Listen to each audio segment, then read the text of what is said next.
Right there at the top of your screen, that is a kitchen sink drain. And here was the inspector.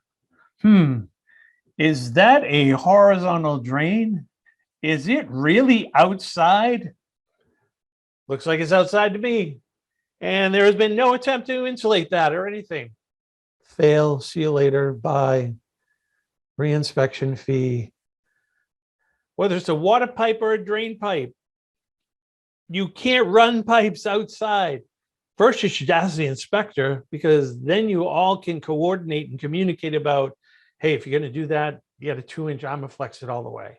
You cannot run pipes outside exposed. Some people go, well, they're going to put all insulation under there. No, yeah, they're going to, but you still have to insulate your pipes that are exposed outside.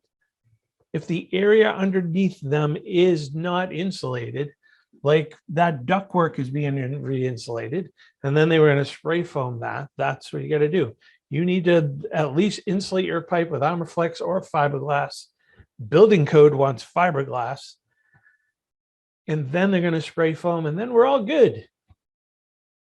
Never outside walls, exterior walls, ever. Can you? You might get away with it, but you can't do it. So if something happens, that is also a fail.